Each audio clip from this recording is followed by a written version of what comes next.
Nobody saw this coming.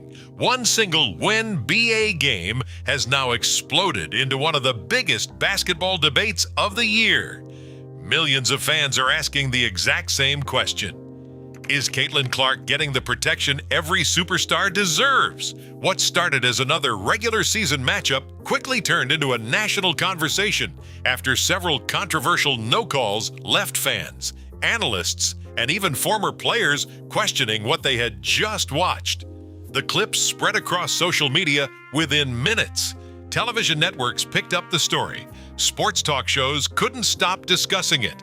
And suddenly, one moment on the court became much bigger than basketball itself. But here's what makes this story so controversial. This wasn't just one play. For many fans, it felt like another chapter in a pattern they've been noticing all season.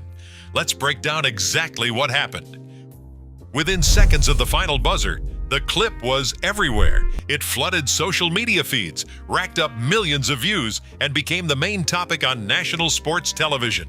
A standard midseason missed whistle transformed into an absolute lightning rod. Instantly, fans and analysts demanded to know why the league's most visible star was absorbing such heavy contact without a whistle.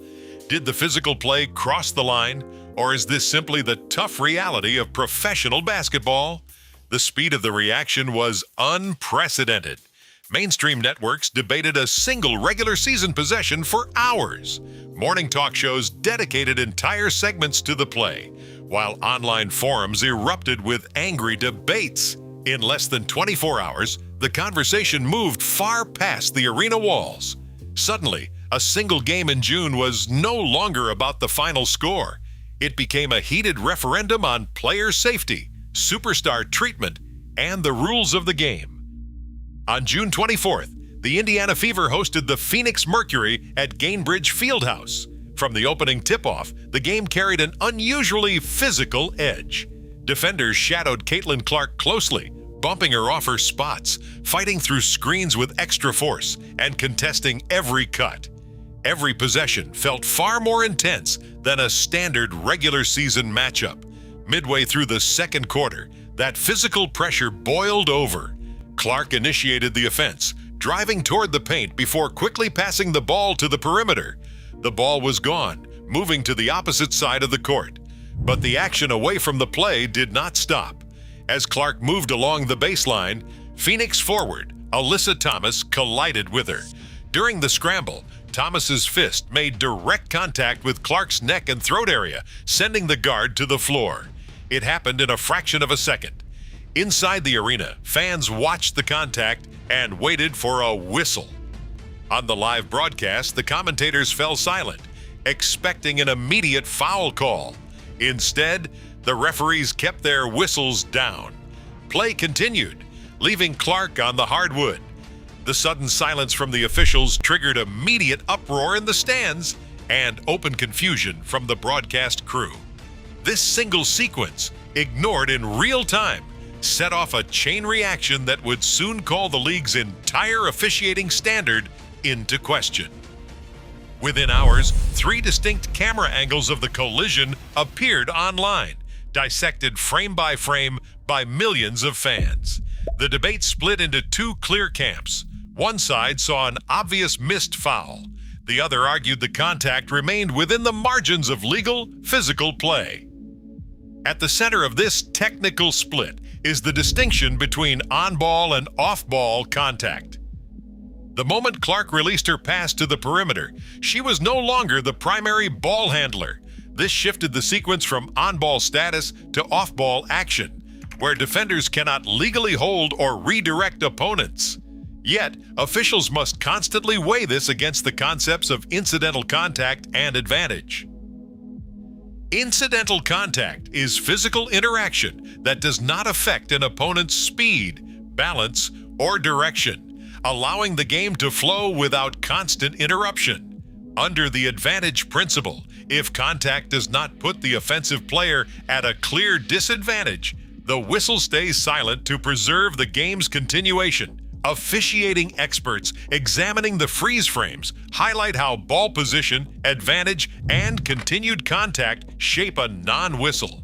When the defender made contact near Clark's throat, the ball was already on the other side of the court, making it a clear off-ball sequence. Under officiating safety guidance, high-impact contact away from the action immediately bypasses any advantage rule.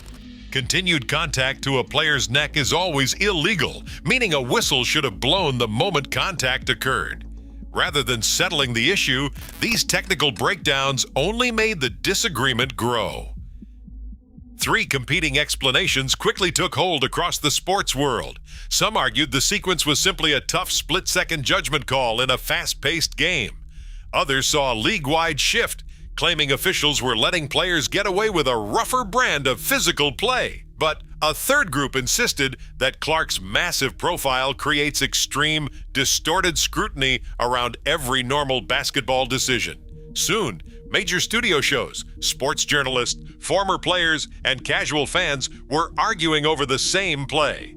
The noise dragged older moments back into the light, with analysts citing the 2024 hip check by Chennedy Carter and a tense 2025 no call involving Natasha Cloud.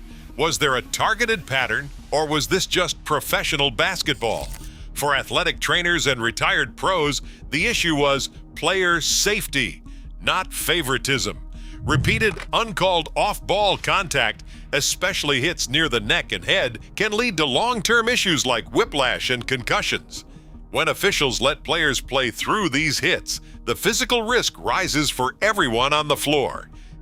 Since Caitlin Clark entered the WNBA, she has shifted the scale of the entire league.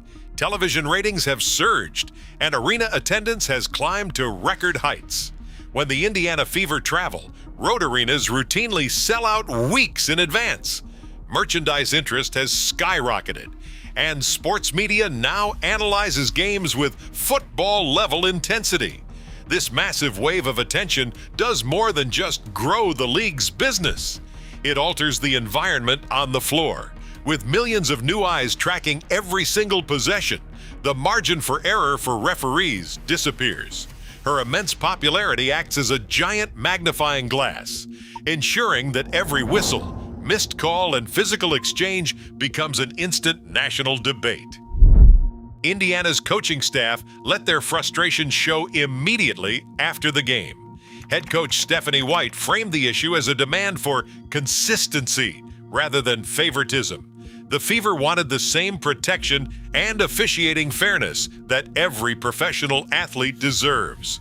While many fans agreed, others countered that absorbing hard contact is simply the price of playing in the league. The WNBA later reviewed the footage, upgrading the non-call to a flagrant 2 and suspending Alyssa Thomas. But the core problem is larger than one missed whistle. With massive television audiences watching every play, referees face an unprecedented level of post-game scrutiny.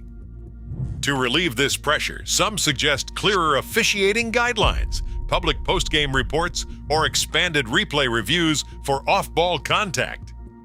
Can the league protect its players while preserving its physical style of play?